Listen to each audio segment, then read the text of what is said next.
Love is easy. Is it? I find it to be the most difficult thing in the world. Hello, everyone. Welcome back to the Cosmic Circus Review. My name is Vin. With me, as always, is John. Today, we are talking about Materialists, the new Celine Song movie. Super excited to talk about this because Celine Song is awesome. She's a new filmmaker, new writer, new director, and her career has already started like a rocket. Of course, please remember to like, subscribe, support us on Patreon. Just a few dollars a month can help support our channel, support the work we're doing here. You'll get exclusive access to our Discord server. You'll get our mailbag access to ask us questions, early access to super cool content. What's not to love? Absolutely. And if you want to ask Alex Perez questions, that's the easiest way to get a conversation with him. Get to our Discord, and if you want to ask us something, you can too. Exactly. And today, actually, we do have a question for us, but we'll get to that. We'll get to that. So, Materialist 2025, written and directed by Celine Song, starring Dakota Johnson, Chris Evans, Pedro Pascal. Cinematography by Shabier Kirchner, edited by Keith Fraase, music by Daniel Pemberton, who did the Spider-Verse movies. This is the same team that she worked with, same cinematography, same editor, for Past Lives. John, have you seen Past Lives? I love Past Lives. It was my favorite movie, I think, of 2023. That's right. I think that's that's. right. I had, that was also my first year to do Sundance. And they offered the film at Sundance, but they only offered it in person. Mm-hmm. So I wasn't able to see it, but it came around a few months later. Beautiful film. I love all the themes in it about, love coming back around. Yeah. What it meant at one time and what it means now. Absolutely. Yeah. There's an actor in there. Forgive me, I am not going to look at his name today, but he's also in Omaha, which I cannot recommend enough. He plays her boyfriend. John Magaro?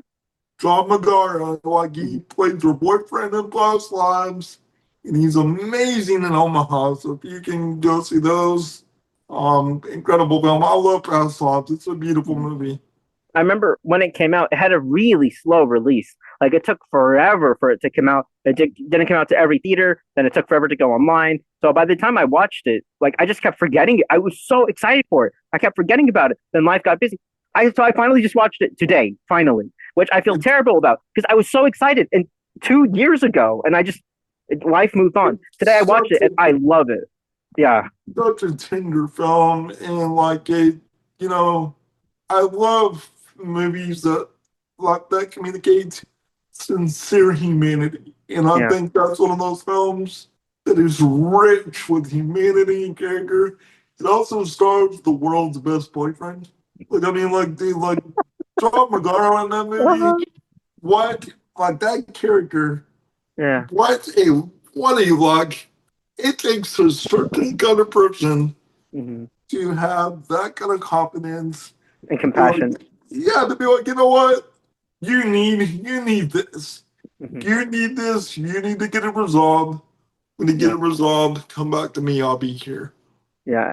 If only got more guys, and if only more partners were that trusting. Yeah. I don't want to spoil things from the movie, but I just love at the end that she's crying, and he's the one who's carrying her. Yeah. It's just the most poetic ending to the movie. I don't think it's I don't think it's a major spoiler to kind of communicate that. Just sometimes, if you got the right person, they can help you heal. They can help you heal something that just wasn't there. So I think it's a beautiful film. Beautiful movie. It's amazing. And we haven't even talked about the immigrants angle of it too, which I think is just so deeply humanly relatable, even if you've never been in an experience like that before. Absolutely, 100%. We were talking about a couple months ago. I went back to my hometown and I saw some of my friends for the first time in years. And it's I haven't tried dating any of them, but that was something similar, that you're reconnecting to someone from so long ago, and how deeply it's still the same. We're all a bit older, we're a bit fatter, but we're all the same people on the inside, and that deep connection. It's an evolution. It's the previous life. You're seeing who you are in a new life with them. It's just, it's all relatable, and I think it's a beautifully communicated movie. I really do. There's so many deep, wonderful layers to it, especially in the writing. I had a bunch of quotes that I just loved from the movie, like "You dream in a language that I can't understand." You make my life so much bigger, and I'm wondering if I do the same for you. It's just a gorgeous, gorgeous movie. Yeah. And the way it's filmed, also cinematography by Shabier Kirchner. She does. I'm pretty sure it's real film. It looks like a real film. It has this gorgeous, rich look, and I noticed that because I noticed that in Materialists too. That both movies she uses the same kind of cinematography. Yes. And I can't wait to get into that in the new one, but yeah, there is like similar textures that are in this film that are very the writing as well, but we'll get there in a minute. Yeah, I think we can go ahead and make the transition now. So both of these movies are about like love triangles, right? John, what is the basic story of Materialists? Okay, so Materialist. Okay, so I don't know if anybody knows, but the reason why she made this film, Celine Song actually was a matchmaker. She actually Oh, was. And I yeah, didn't know that. Crazy. I randomly found that out last night. So I was making dinner and I turned on Hot Ones. Dakota Johnson was on Hot Ones. Oh, just randomly. Oops. Randomly, well, I was like, well, why not research? Research. Let me research my Dakota Johnson YouTube playlist. Yeah, so I clicked on. I watch Hot Ones all the time. I love Hot Ones. Yeah, of course. But she was on there. She talked about Celine Song, and Celine Song actually did this job, which is why she wrote about it. So, which made it like it could have been improved in my eyes because at first I was like, man, are they trying to be like Hitch right now? Like I don't know if you ever saw Hitch, the Wolves. No, I didn't know. Yeah, so Hitch has got a similar premise about a guy who sets people up. Well, he tries to get guys set up with girls. Makes sense. So yeah, so it's about a woman. I can't remember her name right now, but Dakota Johnson plays a matchmaker who helps single people find their one, and it's all based on her own algorithm per se. She like has her own ideas in mind of what would work with who. She has a notebook. She puts them all down. It kind of speaks on themes about superficialness is the word I'm thinking about. There you go. Yeah. About I want them to be 5'9". I want them to be 5'8". Yeah. Like, oh, they gotta have this kind of income, or they gotta have that kind of income, or they gotta be like, they gotta have brown hair, like they gotta be in their mid-20s, like all these superficial things that we think matter, and that they check all my boxes, right? Yeah, it talks about all that, and she kind of jokes in the film here and there about, look, I'm not Victor Frankenstein. I can only give you what I can give you, but still, she has her own algorithm, and she meets a rich guy, Pedro Pascal, who is at one of the weddings that she helped get together. They can have a thing, and she also has a thing like a previous love with a more poor guy who's a theater actor who struggles more, and there's like this like battle for her between the absolute broke man and the absolute wealthy, charming dad. But it's a very like gentlemanly, respectful battle, right? It is, and I think that makes it such an interesting parallel to Past Lives because halfway through the movie, they almost feel like the same movie. There's the guy from her past. Nobody in this film is immature. Like they all handle themselves like adults. Yeah. But I think halfway through both movies, I almost thought it's the same movie because you have the guy from the past who like she connected with deeply. Then you have this new guy who she's in love with, and then you wonder how's it going to end, without spoilers. But I think it's interesting to see how she's exploring these ideas again and again, but also from different lenses. Parallels. Yeah. What'd you say? There are some parallels. Parallel, while still being a unique perspective. I think Past Lives was much richer.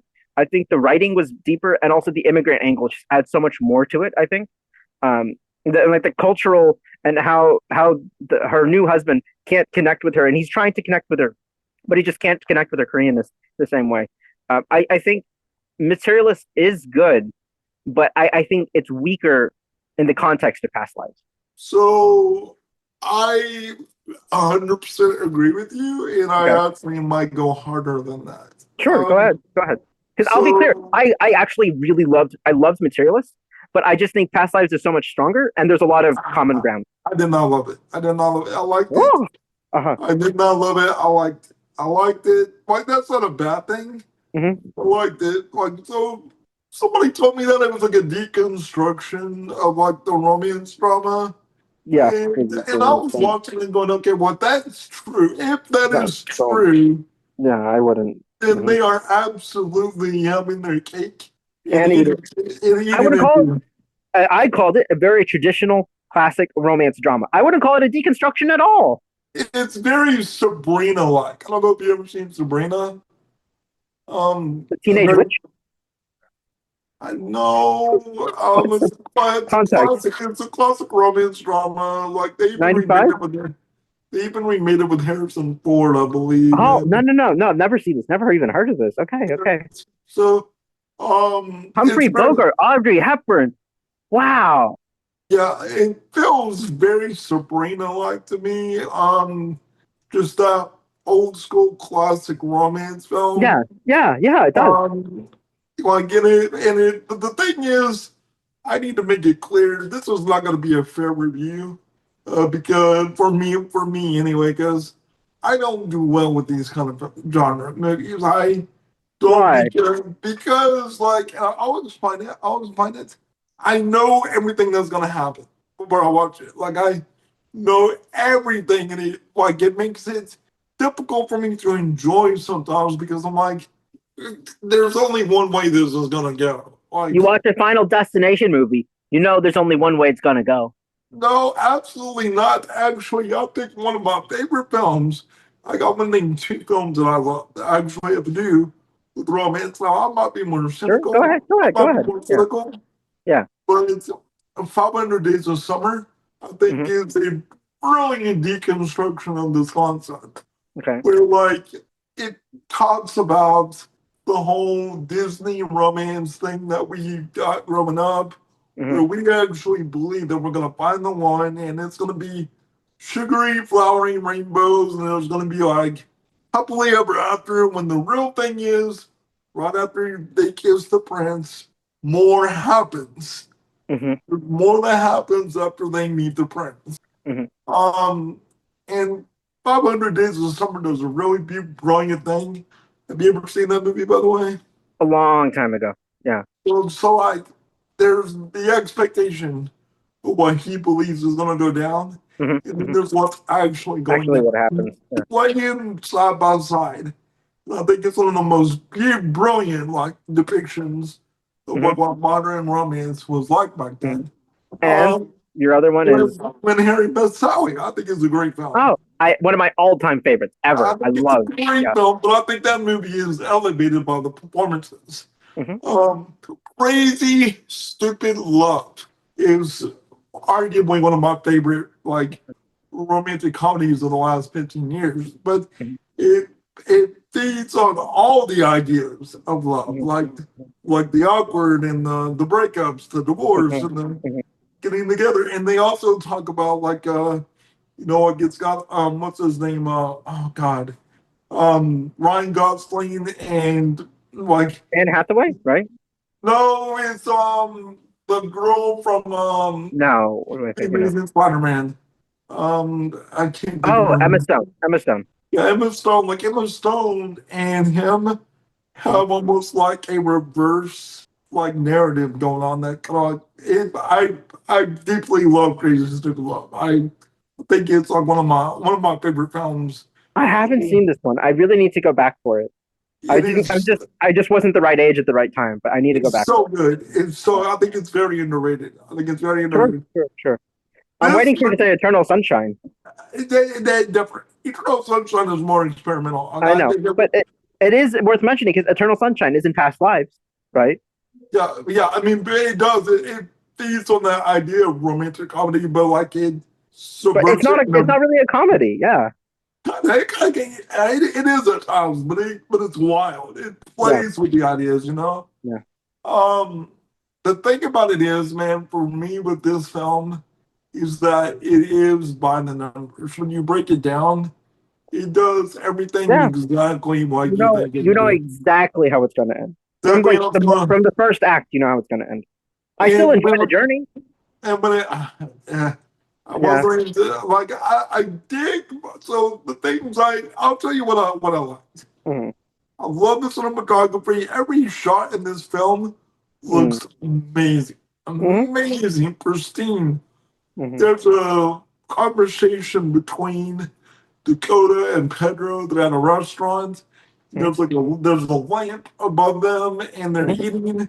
There's something just about the way it's lit, the way it looks. I just remember thinking, bro, this is cinema. I don't know, Yeah. just The the way this looks is cinema. The restaurant scenes are dialogue, really good. The restaurant scenes are really good.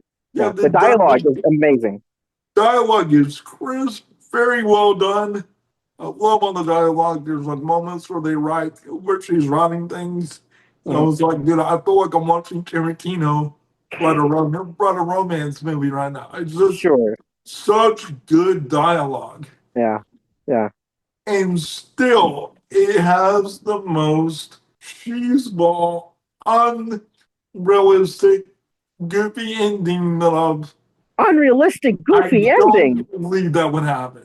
Oh, I you're a cynic. don't bro. I just don't believe it. She goes on a character arc. She says love is all about the check boxes, and she learns there's more to love than check boxes. Well, I mean, yeah, you're trying to convince me. It's a beautiful that story. It's super simple, but it's beautiful. I dig the message. I dig the Uh huh. message. Uh It's a good message, uh. but my God, it's bathing in Yeah. science fiction. It is just, Science fiction. yeah, Talk about eternal sunshine. not Wow. real. It's not real. Like, I mean, I would say this is why I absolutely would not call it a deconstruction because of that ending. That's the most classic traditional. It's that's not what a I'm saying. deconstruction. Yeah. That to me is what undoes everything.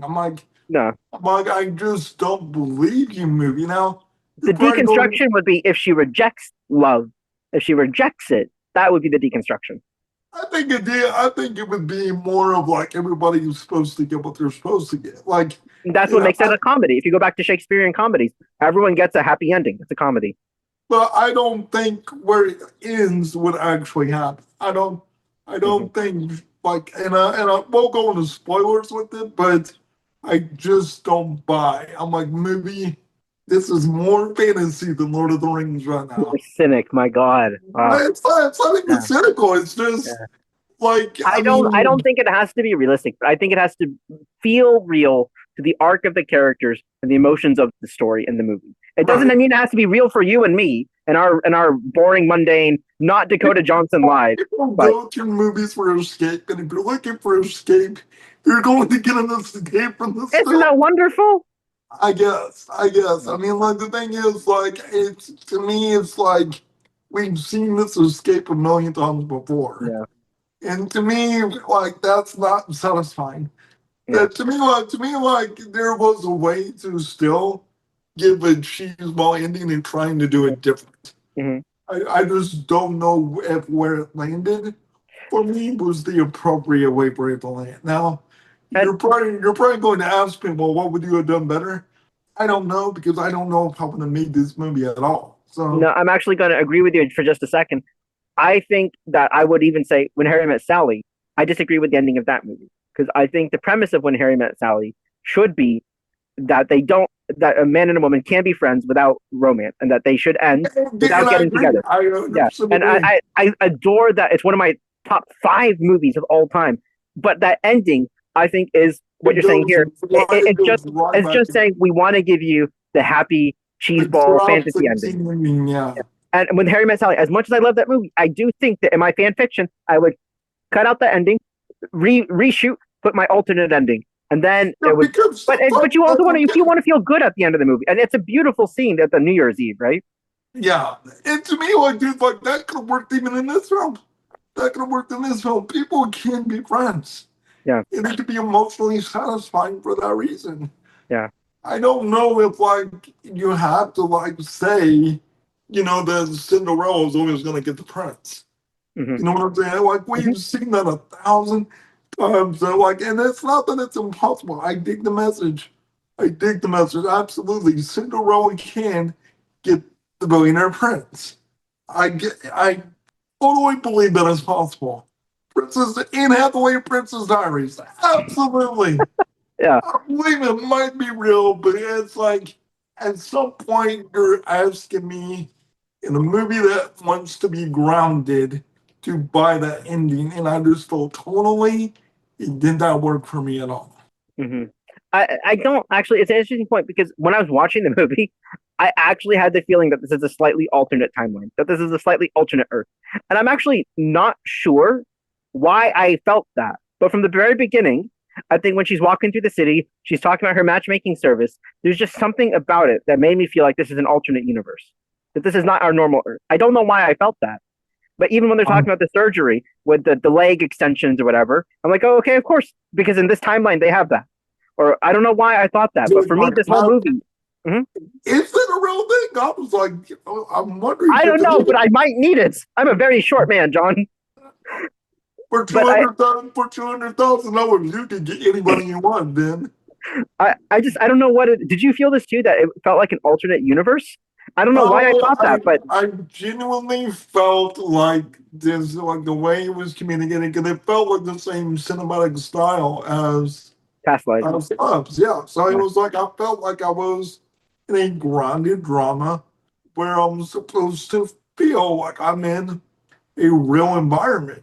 That's why I'm saying whenever he did go for that ending, I was like, Yeah. I'm just like, okay, are you trying to be made in Manhattan or are you trying to be something else? Like, I got it. When the movie starts, when it starts with the two cave people and the first marriage, from that moment, I said, okay, it's telling me an alternate history of the universe. That was the moment for me. From that opening scene, it tells me that this is an alternate timeline where we're imagining this is what if this was the first marriage, and then what if this is the world that we created. So for me, my suspension of disbelief was out the window the whole movie, and I was like, okay, show me your timeline. So you're talking about the cavemen people The and all that. prologue at the beginning. That's where it was. From that opening shot, I had the feeling that this is not normal Earth.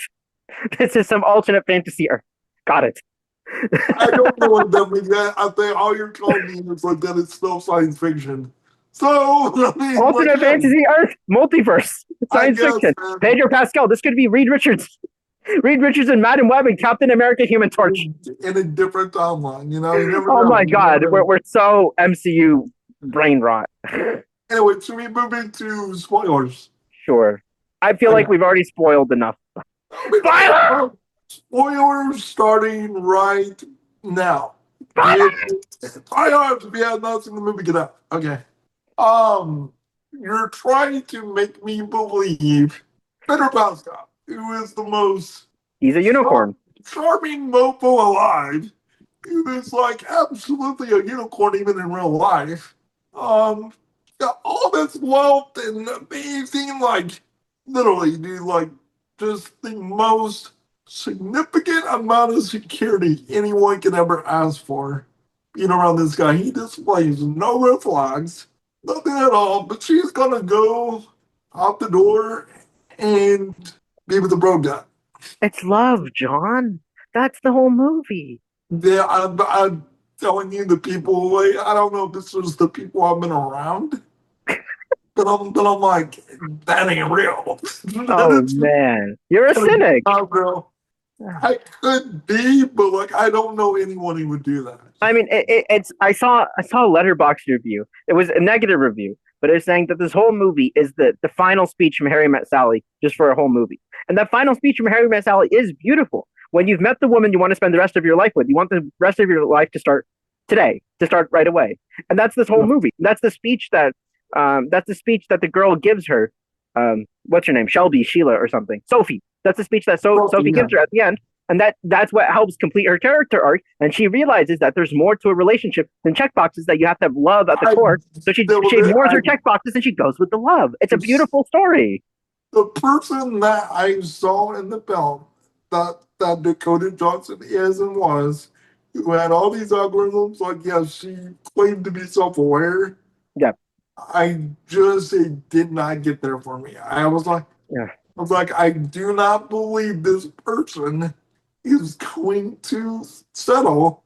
Yeah, not that she's settling, but that she's going to go back to the poor guy. I was like, I love the message. It's not about the money. No, let me be clear. I love that message. That love is better than money. I adore that message, and I'm with it. I'm like, yes. This movie is poor man propaganda. Poor men can still win. I just don't believe. I'm like, I don't believe you, movie at Poor all. guy. You poor guy. Yeah. There's a chance for people like you and me, John. We have a chance. It's not. No, I mean, like, dude, like I've been married. I mean, like, I know I got a chance. Yeah. It's just like I've been around the people that the movie is talking about. Mm-hmm. I've been around those people. I'm like, Mm-hmm. I have been married into those people. I know how they are. I'm just like I don't know if I buy it. I'm like, you're communicating a idea to me that I just don't know if I believe. Now that could just be my personal belief. But when I'm looking at the movie itself, what they're trying to tell me about her is like they're trying to convince me that she would do that. Now, that word for you that she satisfyingly made it around. I also interpreted the movie as like a slightly alternate fantasy world. Yeah. It just didn't work for me that she did. Like, and that's the thing I want to make clear. I 100% approve that idea. I would much rather her end up with the struggling artist who might make it work. At the same time, I don't know if that's the ending this movie deserved at the same time either. Like, in my opinion, I feel like he even deserved better. I'm not trying to be mean.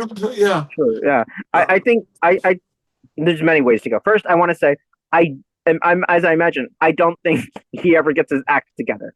I think he wants to. I think he tries, but at this point in his life, I think if he hasn't figured out how to make it work, I don't know if he will. And that's the other thing. Yeah. Too. Yeah. At the end of the movie, they try to show that like he's like buying the tacos or whatever, and he lets them say, "Hey man, keep the money," But then when he gives her an engagement ring and it's just a flower, that's poetic. But also, I think that speaks to the fact that this guy is still broke. Yes. And he jokes that you're making it. Are you ready to make a really bad financial decision? Which is cute, but also he's broke. Some people dude, I don't even care if he gives her a diamond ring. I don't even care about that. Yeah. I'm poor. I am a poor person. I'm on food stamps. Like I understand that position, and it's not like that people can actually pick themselves up out of that position easily. It's very difficult to actually come out of it sometimes, because wealth builds wealth. Being poor systemically can make people stay that way, if you depend on what it is. But for me, I'm looking at this individual, the character that you're describing to me throughout this film, who has an algorithm of what people believe should or should not be, who they're with, who actually acts pretty self-absorbed throughout the story here and there.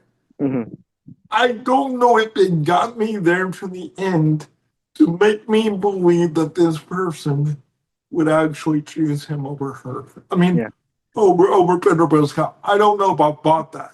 And that gets to the next thing I wanted to mention, which I think you're right about, is I don't think she's good for him. Chris Evans. I think Chris Evans needs to move on and find someone who actually respects him and someone who actually cares about him, isn't just using him when she gets lonely. And that's the other thing. I was just like, I don't know narratively if I love that idea about them getting back together. Which is something that Past Lives did well. Past Lives let her move on at the end, right? It gives her the goodbye. It gives her the closure. It's very emotional. And then she breathes, she cries, she moves on. Beautiful ending. And this almost feels like, I don't know if it's like regression or if it's figuring out what she always wanted, but it feeds into the narrative of what we know a million times before. It's just the same. It is. I do think it's beautiful, but Past Lives just did something similar and so much better. I think. And that's what I'm saying, Ben.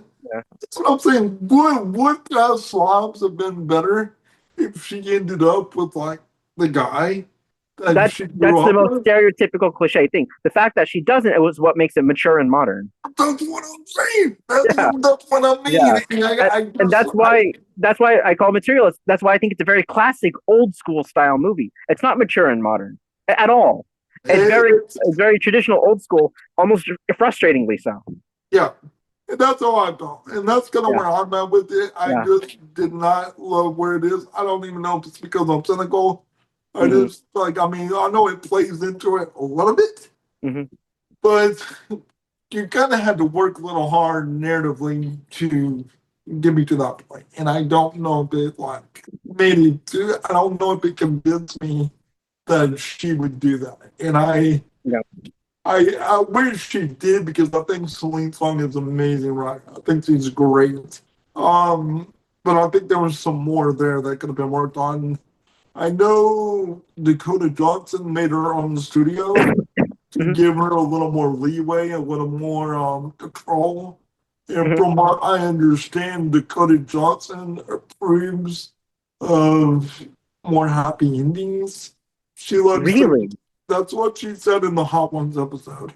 She likes that old school happy ending where things work out. So And you think she sabotaged the end of this movie to give it a happy I ending? think that's a very strong hyperbolic phrase to say that, But like, you understand what I'm I saying? don't know if she sabotaged it, Sabotage. but Yeah. I think it's possible that if she was like, what if we go for a more classical, what if we Yeah. just did that? I think it's very possible Dakota did that. Mm. I hope not, because I think Celine Song, especially after such a powerful first movie, I hope that she has the confidence and ability and I don't know, strength to say, this is the ending of my movie, and I'm going to end my movie this way because this is the ending for my movie. And Dakota Johnson won't influence that.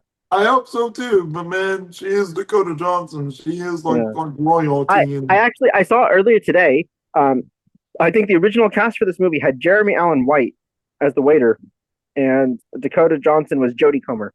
So that was the original cast for it. that's an interesting. That Yeah. would have been that. Well, that's not a bad cast Yeah. actually. No, you can see where it goes. I don't know who Pedro's role was. Maybe it was also Pedro, but The Pedro, man, daddy never fails, man.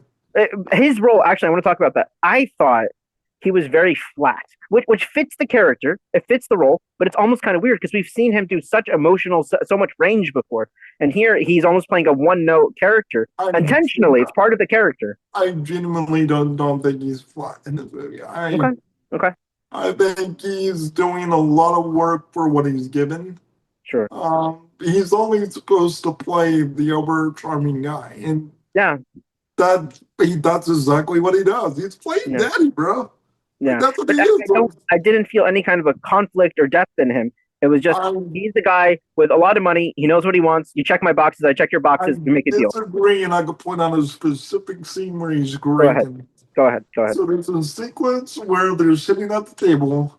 And this is like why again where I'm like, dude, I don't know about Bohemian movie, I don't know. She is like telling him why they want to work out or something like that. Like Hmm. he Hmm. is breaking him down to his core, Hmm. and his response at that table is so strongly executed that she inherently understands how much he values her. And I think it's a greatly delivered set of dialogue words by him that I think are very Sure, good. sure. The writing is very good, and the acting goes with it. The acting is good. He played his part extremely well. I just think the part itself has I a think kind that of has to almost do two with the dimensional part. role. Yeah, I think that has to do with the part more than it yeah, does him. I think he yeah. No, does. no. It's not his performance, but he's the way the character is, and the way he's playing is just a little different than we've seen before. Yeah, I still think he's great in it. I think he's very good. I would argue the main three leads are all good. Well, I go back and forth on Dakota sometimes. Like Dakota feels like Mhm. she's kind of flat too, but I think that emotional coldness fits the character here, yeah, like we talked about. Why she's not good for Chris Evans in this. but again, to me, it's like that's how Celine like writes her films. Hmm. They have a very cold feeling to them sometimes. Like Hmm. there's warmth in there, but there's coldness in the character. Hmm. So It's I kind of like believe, a cold intelligence that they have. yeah, Yeah, yeah. yeah. But again, not for me. Wasn't for me. And One more question. And considering this group that we're talking about, how would you compare these movies to Challengers? Challengers, which was written Challengers is by her amazing. husband. It's written by her husband, and all these movies are about thruples. What is up with this? They like, Challengers is amazing. It's yeah, amazing. I yeah, love Challengers.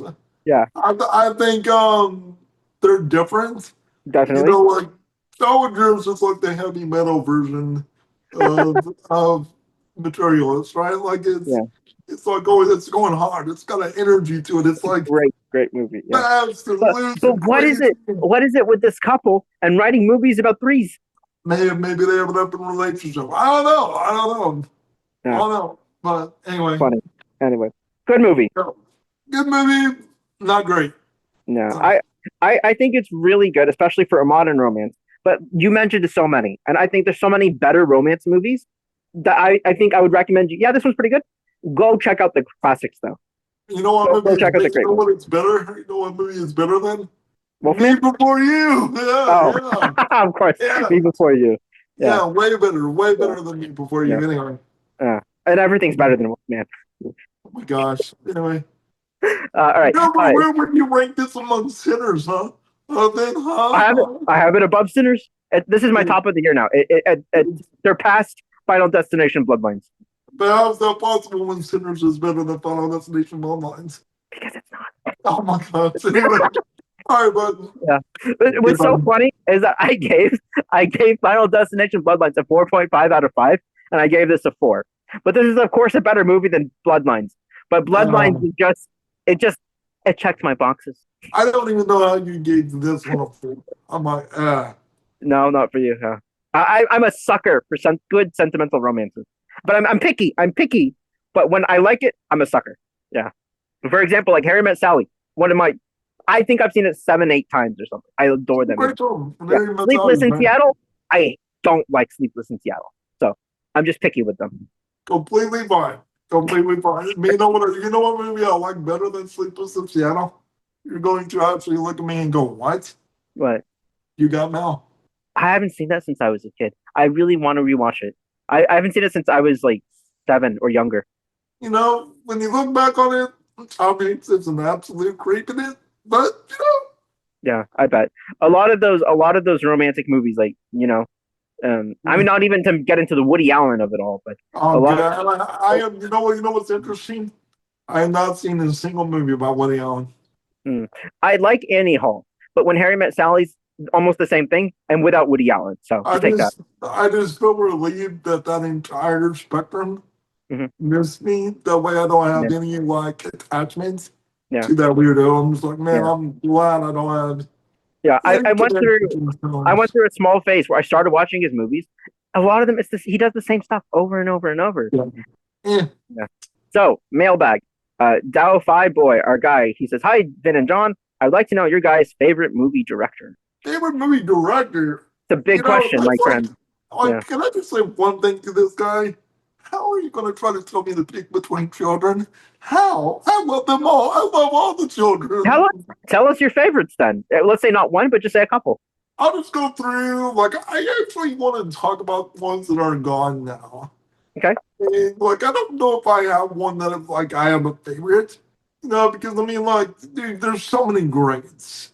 Hmm. There's so many greats, but there's people that I miss. Yeah. Like, there are people that I miss. Yeah. And the biggest one for me, he never did anything that was like, Scorsese level or anything like that. But God damn it, I miss Tony Scott. I miss Mm. Tony Scott directing movies. He did Top Gun. He did The Last Boy Scout. He True did Romance. True Romance. Hmm. Enemy of the State. Hmm. Man on Fire, Man Deja on Vu. Fire. Hmm. He his movies have a look that has not been replicated.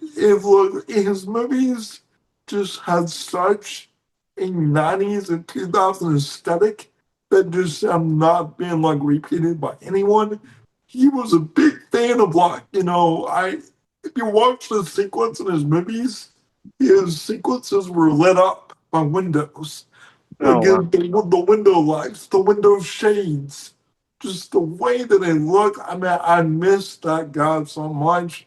He did great with action. Hmm. Um, there are shots in Men on Fire Hmm. that I think are some of the most brilliant. That movie has a 35% on Rotten Tomatoes. I don't understand it. I think it's a Hmm. brilliant film. I Hmm. love Men on Fire. I miss Tony Scott to death. But if you're asking me, like right now, my favorite filmmaker working today, I don't know if I have a singular one. I know I love Jordan Peele. I love Sure. Alfonso Cuarón. I Hmm. love Del Toro. Del Toro, Christopher Hmm. Nolan. I mean, dude, Hmm. there's so many to name. Yeah. Yeah. I mean, I'll say I have a bunch I want to mention. I just said Del Toro, of course, because I love his mix Yeah, of like with sweet hearts with horror. I love that the mix of heart and horror, and the way he intertwines like fairy tales into his work, and he yeah. has a very unique visual style, and the way he also works with great actors, and he's recreating these classic stories like Frankenstein, like Pinocchio. I just I think Del Toro has to be probably my favorite filmmaker working today. I think. The biggest tragedy to cinema is the one that we get at the Mountains of Madness. Honestly, I would rather have more Del Toro movies than wait forever for him to make that one. So I'm happy Um, that he's just making stuff, but I he's, agree, but yeah, man, I just think yeah. about what that movie would have looked like. He had so many unfinished, unmade movies that I'm Yeah, happy he's just making something, you know. And I agree. I'm ecstatic about Frankenstein. I can't wait for Frankenstein. Yeah, I also want to mention I really like film history. I love film history. I want to talk about from the 1920s. F.W. Murnau. He's really famous for a couple movies, but my favorite movie from him is Faust. Um, I also like Fritz Lang, also from the 1920s. yeah. Um, from the 1960s or so, I like Mario Bava, Dario Argento. They did the I Giallo movie. agree. Yeah, Yeah, absolutely. I Yeah. love all these movies. I guess it's all horror, but they're so stylish. They're so I thought I stylized. was in Suspiria like a few years ago. I mean, Yeah, that's crazy. Yeah. yeah. I just love all these directors, how they're working with. I mean, all the ones I mentioned. So Del Toro, Bava, Murnau, Lang. They're all like heightened realities. Like everything's bigger and more exaggerated, more colorful, and the way they're playing with human psychology and fear, but they're also telling you some kind of beautiful story at the same time too. And they're mixing all these genres together. That's what I love in filmmaking. Yeah, And I want to say before I go, David Fincher, I think, has sure, been the most influential probably in my entire life. sure. What's your favorite Fincher? And, oh God, man. Um, I think I have to say Social Network probably. I would say Seven and Fight Club were Okay. the So, most formative for me. formative, of course. Yeah, Yeah, like I saw Seven in theaters, yeah. Oh but I wow. was way too young to watch it in Yeah, theaters, and yeah, it shook me to my yeah. absolute core. Wow. Fight Club was great until a bunch of, generation of Hmm. white men currently Yeah, wanted to start taking out our government. So, yeah. tried it very well, but dude, back in the day, man, Fight Club was amazing. Yeah, yeah, I Um, believe that. Seven, I didn't watch it when it came out, but I did see it on the IMAX a couple months ago. so It's great. jealous. Yeah, it's great. So mad Yeah, at you for that. I'm just like, yeah. man, And if I remember, it was my show time was at 7 p.m. I think I saw it on February 7th, and I had some discount thing, so my ticket was 7. dude, that's amazing, amazing. Just I think a couple coincidences. Yeah. Anyway, So yeah, anyway, there you go. we have a couple of recommendations here. Oh, so F.W. Murnau, I love the Last Laugh and Faust. So this guy's from the 1920s, but he's one of the people innovating and creating the language of cinema that we know today. Such Yeah. amazing movies from that time. Um, Bava, Del Toro. These are the legends that really push the genre into exciting ways. I think. Kurosawa, we have to say. There's an Yeah. Indian filmmaker called Satyajit Ray who I love. He's kind of like Seven, Spielberg. Seven Samurai is one of my like Yeah, all-time favorite films. yeah, Yeah. of course, yeah. My phone's about that. Okay, I'll mention one more. Satyajit Ray. He's kind of like Hitchcock meets Spielberg, but for Indian cinema, for Bollywood. Yeah. And he would write novels, then he would make movies based on his own novels, and he would structure the story differently to fit the different mediums. So he would adapt his own work and make changes for movie versus incredible filmmaker. Yeah. Anyway, so that's it. Thanks everyone for watching. If you enjoyed our discussion, be sure to like, subscribe, leave a comment below. Are you excited for the next Celine Song movie? She's doing some esports drama. I don't know what that means. We'll see if there's a threesome in it. I'm Vin. You can find me on Blue Sky at Vin Writes Words. I'm John, and you can find me at John Movie Watch on Blue Sky. Be sure to follow thecosmiccircus.com and Blue Sky and at My Cosmic Circus, where you find more reviews, articles, editorials, and pins like the ones you just watched. Thanks, guys. See you next time. Support us on Patreon. Bye. Yep. Bye. And special thanks to our Patreon supporters. If you'd like to see even more videos and extended content, please subscribe at the link in the description. Thank you.